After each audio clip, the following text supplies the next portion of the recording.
दिल्ली से पटना लौटने वाले इस सफर की शुरुआत एक साधारण बस यात्रा के रूप में हुई थी। रात के करीब 8 बजे थे। बस का स्टैंड लोगों की भीड़ और शोर शराबे से भरा हुआ था। बस धीरे धीरे चलने लगी और उसमें बैठे लोग अपने अपने ख्यालों में खो गए। वह लड़का जिसका नाम आर्यन था, खिड़की के पास बैठा हुआ बाहर अंधेरे को घूर रहा था। आर्यन दिल्ली में अपनी पढ़ाई पूरी करके घर लौट रहा था। उसके चेहरे पर थकान साफ झलक रही थी। बस ने शहर की रोशनी को पीछे छोड़ते हुए हाईवे पर रफ्तार पकड़ ली।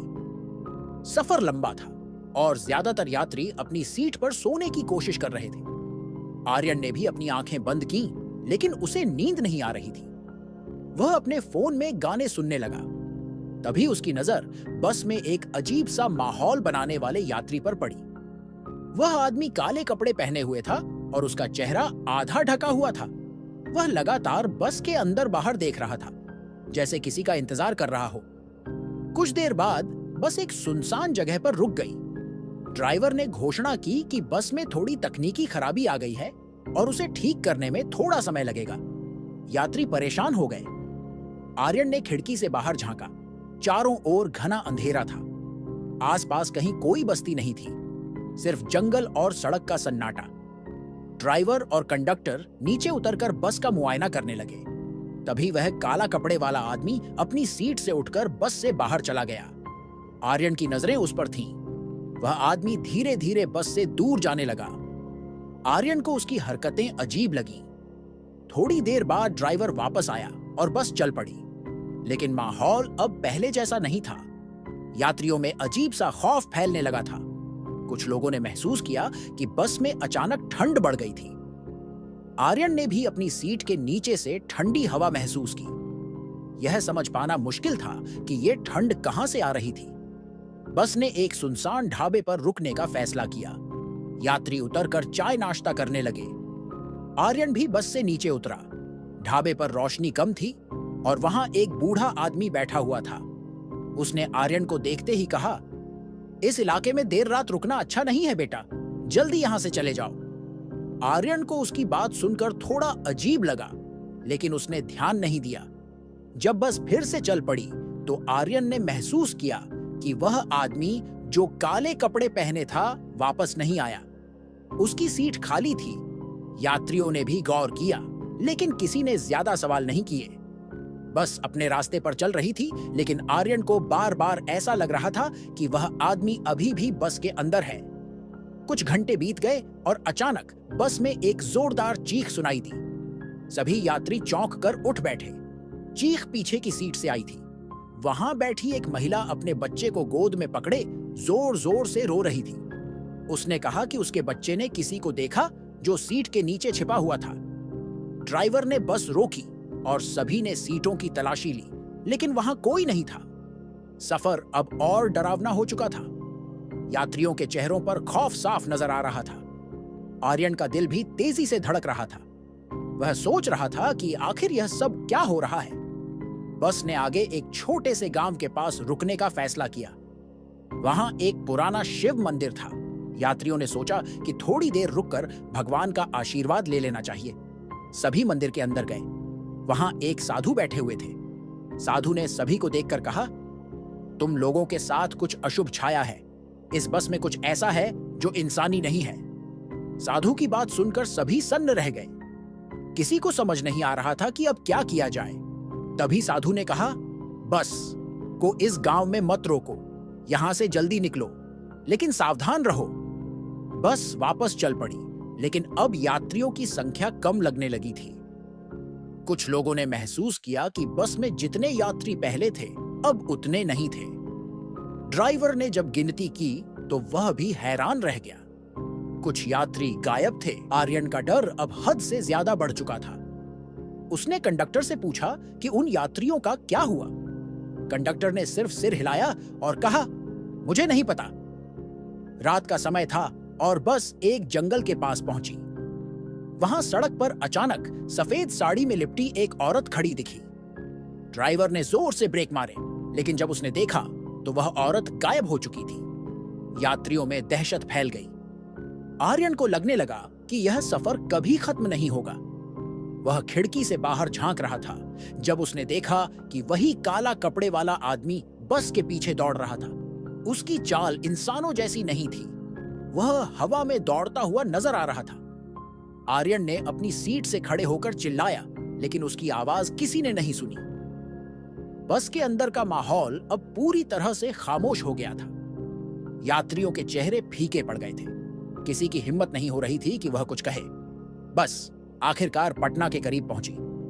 ड्राइवर ने राहत की सांस ली और कहा, अब सब ठीक हो जाएगा। लेकिन तभी बस के शीशे अचानक खुद ब खुद टूटने लगे। यात्रियों ने चीखना शुरू कर दिया। ड्राइवर ने बस रोक दी, लेकिन बस अब कंट्रोल से बाहर हो चुकी थी। अंत में जब बस पटना पहुंची तो पुलिस ने उसे रोक लिया। अंदर जाकर उन्होंने देखा कि बस में सिर्फ 2 लोग ही जिंदा बचे थे, आर्यन और कंडक्टर। बाकी सभी गायब थे। पुलिस ने पूछा कि बाकी यात्री कहां गए, लेकिन आर्यन के पास कोई जवाब नहीं था। पटना के अखबारों में अगले दिन इस घटना की खबर छपी, लेकिन बस में हुई इन रहस्यमयी घटनाओं का राज आज तक कोई नहीं जान सका। आर्यन और कंडक्टर को पुलिस थाने ले जाया गया। दोनों सदमे में थे और कुछ भी स्पष्ट तरीके से नहीं बता पा रहे थे। पुलिस ने जब आर्यन से पूछताछ शुरू की तो उसने बस के अंदर घटी सारी घटनाएं बताईं। काले कपड़े वाला आदमी, बच्चों का डर, यात्रियों का गायब होना और आखिर में बस का काबू से बाहर हो जाना। पुलिस को उसकी बातों पर यकीन नहीं हुआ। उन्होंने इसे मानसिक आघात का नतीजा मानकर छोड़ दिया। लेकिन कंडक्टर, जो शुरू से लेकर अंत तक सब कुछ देख चुका था, आर्यन की हर बात की पुष्टि कर रहा था। जांच के लिए पुलिस ने बस को जब्त कर लिया और फॉरेंसिक टीम को बुलाया। बस की तलाशी ली गई, लेकिन वहां कोई सबूत नहीं मिला जिससे यह समझा जा सके कि बाकी यात्री कहां गए। सीटों पर यात्रियों के सामान, बैग, चप्पलें और मोबाइल फोन सब कुछ वैसा ही पड़ा था जैसे वे अचानक गायब हो गए हों। पुलिस अधिकारी ने आर्यन को घर जाने की अनुमति दी, लेकिन हिदायत दी कि वह कहीं न जाए और जांच पूरी होने तक तैयार रहे। आर्यन घर तो लौट आया, लेकिन उसके मन में एक अजीब सी बेचैनी थी। उसने अपने माता-पिता को कुछ भी नहीं बताया। वह रात भर सो नहीं सका। कुछ दिनों बाद आर्यन को एक अजनबी नंबर से फोन आया। फोन पर एक गहरी आवाज थी। आवाज ने कहा, जो हुआ वह अभी खत्म नहीं हुआ है। तुमने उस रात बस में जो देखा वह सिर्फ शुरुआत थी। आर्यन ने डर के मारे फोन काट दिया। उसने सोचा कि यह किसी का मजाक हो सकता है, लेकिन उसके दिल में अजीब सा डर बैठ गया। अगले दिन उसने अखबार पढ़ा तो देखा कि उसी रूट पर चलने वाली एक और बस लापता हो गई थी। इस बार बस के साथ सभी यात्री और चालक भी गायब हो गए थे। आर्यन को अब यकीन हो गया था कि यह कोई सामान्य घटना नहीं थी। वह कंडक्टर से मिलने के लिए पुलिस स्टेशन गया। वहां पहुंचकर उसने देखा कि कंडक्टर अब भी सदमे में था और कुछ अजीब बातें कर रहा था। वह कह रहा था, वह काले कपड़े वाला आदमी बस में था। वह इंसान नहीं था। उसने सबको ले लिया, लेकिन क्यों हमें छोड़ दिया? आर्यन ने कंडक्टर से बात की तो उसने बताया कि उसने बस की पिछली सीट के नीचे किसी को चलते हुए देखा था, लेकिन जब उसने गौर से देखा तो वहां कुछ नहीं था। उसने यह भी कहा कि वह काले कपड़े वाला आदमी बार बार उसे बुला रहा था, लेकिन वह बस से उतर नहीं सका। आर्यन ने यह बात सुनने के बाद ठान लिया कि उसे सच जानना होगा। उसने बस के उस रूट पर जाने का फैसला किया। पुलिस ने उसे मना किया, लेकिन वह नहीं रुका। उसने कंडक्टर को भी अपने साथ चलने के लिए राजी कर लिया। दोनों ने एक पुरानी टैक्सी ली और रात के समय उसी रूट पर चल पड़े। जैसे जैसे टैक्सी जंगल के पास पहुंची, माहौल पहले जैसा डरावना हो गया। चारों ओर अंधेरा था और सड़क पर सन्नाटा पसरा हुआ था। तभी उन्हें सड़क के किनारे वही काले कपड़े वाला आदमी दिखाई दिया। टैक्सी ड्राइवर ने डरकर गाड़ी रोक दी। आर्यन और कंडक्टर ने देखा कि वह आदमी धीरे धीरे उनकी तरफ बढ़ रहा है। उसकी चाल अब भी असामान्य थी। जैसे ही वह करीब आया, उसने कहा, तुमने मुझे देख लिया, इसलिए तुम बच गए, लेकिन बाकी लोग नहीं बच पाए। आर्यन ने हिम्मत करके पूछा, तुम कौन हो और बस में बाकी लोगों का क्या हुआ? उस आदमी ने ठंडी आवाज में जवाब दिया, मैं वह हूं जिसे इस जगह से कोई नहीं बचा सकता। यह सड़क मेरी है और जो भी यहाँ आता है उसे अपनी जगह छोड़नी पड़ती है। तुम लोगों ने मेरी जगह नहीं छेड़ी, इसलिए तुम बच गए, लेकिन यह आखिरी बार है। अगली बार अगर तुमने मेरी दुनिया में कदम रखा तो तुम भी नहीं बचोगे। इतना कहकर वह आदमी गायब हो गया। आर्यन और कंडक्टर के रोंगटे खड़े हो गए। उन्होंने बिना समय गंवाए टैक्सी वापस मोड़ ली और पटना लौट आए। आर्यन ने उस रात के बाद कभी उस रूट पर जाने की हिम्मत नहीं की, लेकिन उसके मन में यह सवाल हमेशा बना रहा कि उस काले कपड़े वाले आदमी की असली सच्चाई क्या थी। पटना में धीरे धीरे यह कहानी एक अफवाह बन गई। लोग उस सड़क को शापित मानने लगे। आज भी वह सड़क सुनसान रहती है।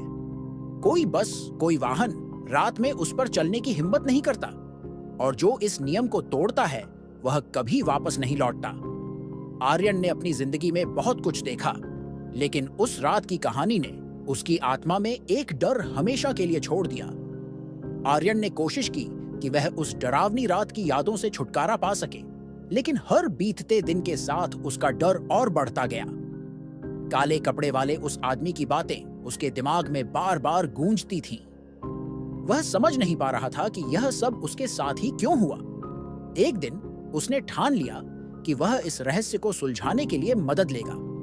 उसने पटना के एक नामी इतिहासकार और परमाणु विज्ञान विशेषज्ञ प्रोफेसर अग्निसेन से संपर्क किया। प्रोफेसर ने उसकी बातों को ध्यान से सुना और कहा, यह सिर्फ एक भूतहा कहानी नहीं है। इस रूट का इतिहास जानना जरूरी है। हो सकता है जो तुमने देखा वह उस जगह से जुड़ा कोई प्राचीन रहस्य हो। प्रोफेसर अग्नि ने आर्यन को बताया कि जिस इलाके से वह बस गुजरी थी वह कभी एक पुराना युद्ध क्षेत्र था। सदियों पहले उस जंगल में एक निर्दयी राजा ने अपने विरोधियों का नरसंहार किया था। वहां मरे हुए लोगों की आत्माएं अब भी भटकती हैं। ऐसा माना जाता है कि जो भी उनकी शांति भंग करता है वह उनकी क्रूरता का शिकार हो जाता है। आर्यन को अब थोड़ा अंदाजा हुआ कि यह सब क्यों हो रहा था, लेकिन वह इससे बाहर निकलना चाहता था। प्रोफेसर ने उसे सलाह दी कि अगर वह उस स्थान से जुड़े कुछ और संकेत ढूंढ सके तो उन्हें सुलझाने का प्रयास किया जा सकता है। आर्यन ने कंडक्टर के साथ एक बार फिर उस जंगल के पास जाने का फैसला किया। इस बार उनके साथ प्रोफेसर अग्नि भी थे। उन्होंने तय किया कि वे दिन में उस इलाके का मुआयना करेंगे। तीनों ने जंगल के बीच में एक पुराना टूटा फूटा मंदिर देखा।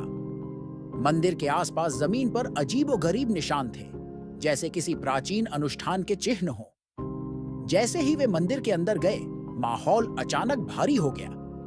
वहां लगी मूर्तियां टूटी हुई थीं और दीवारों पर लाल रंग से अजीब से प्रतीक बने हुए थे।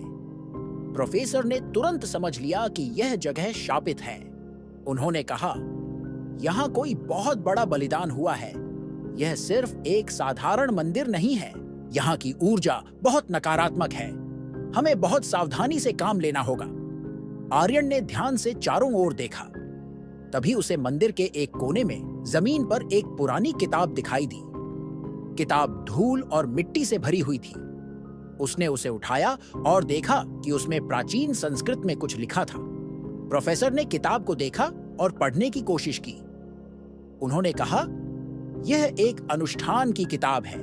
इसमें आत्माओं को बुलाने और उन्हें नियंत्रित करने की विधियां लिखी हैं। हो सकता है इस इलाके में कभी किसी ने यह प्रयोग किया हो। जैसे ही वे किताब को पलट रहे थे, अचानक हवा तेज चलने लगी। मंदिर के अंदर की दिए अपने आप जलने लगे। ऐसा लग रहा था जैसे कोई अदृश्य शक्ति जाग गई हो। कंडक्टर डर से पीछे हटने लगा, लेकिन प्रोफेसर ने उसे शांत रहने को कहा। तभी मंदिर के अंदर से एक गहरी भयावह आवाज आई, तुमने हमारी शांति भंग की है। यहां से चले जाओ, वरना तुम्हारा अंत निश्चित है। आर्यन का दिल जोर जोर से धड़कने लगा। प्रोफेसर ने तेजी से किताब के पन्नों को पलटा और एक मंत्र पढ़ना शुरू किया। मंत्र के साथ साथ हवा और तेज होती गई, लेकिन कुछ ही देर बाद सब शांत हो गया। प्रोफेसर ने कहा, यह आत्माएं शांति चाहती हैं। इस जगह को हमेशा के लिए बंद करना होगा ताकि कोई भी यहां दोबारा ना आए। आर्यन और कंडक्टर ने पुलिस को उस इलाके के बारे में सूचित किया। सरकार ने उस रूट को बंद कर दिया और मंदिर को पूरी तरह सील कर दिया। आर्यन ने इस घटना के बाद एक साधारण जिंदगी जीने का फैसला किया, लेकिन वह यह बात जानता था कि कुछ रहस्य कभी पूरी तरह सुलझाए नहीं जा सकते। काले कपड़े वाले आदमी और गायब हुए यात्रियों की गुत्थी कभी नहीं सुलझी, लेकिन वह उस रात के भय से आजाद हो चुका था। यह कहानी खत्म हुई, लेकिन उस सड़क और मंदिर का खौफ आज भी लोगों के दिलों में बना हुआ है। वहां कोई जाने की हिम्मत नहीं करता। जो वहां गया वह कभी वापस नहीं लौटा। अगर यह वीडियो अच्छा लगा हो तो लाइक करें, अपने दोस्तों के साथ शेयर करें और ऐसे ही वीडियो के लिए चैनल को सब्सक्राइब करें। धन्यवाद।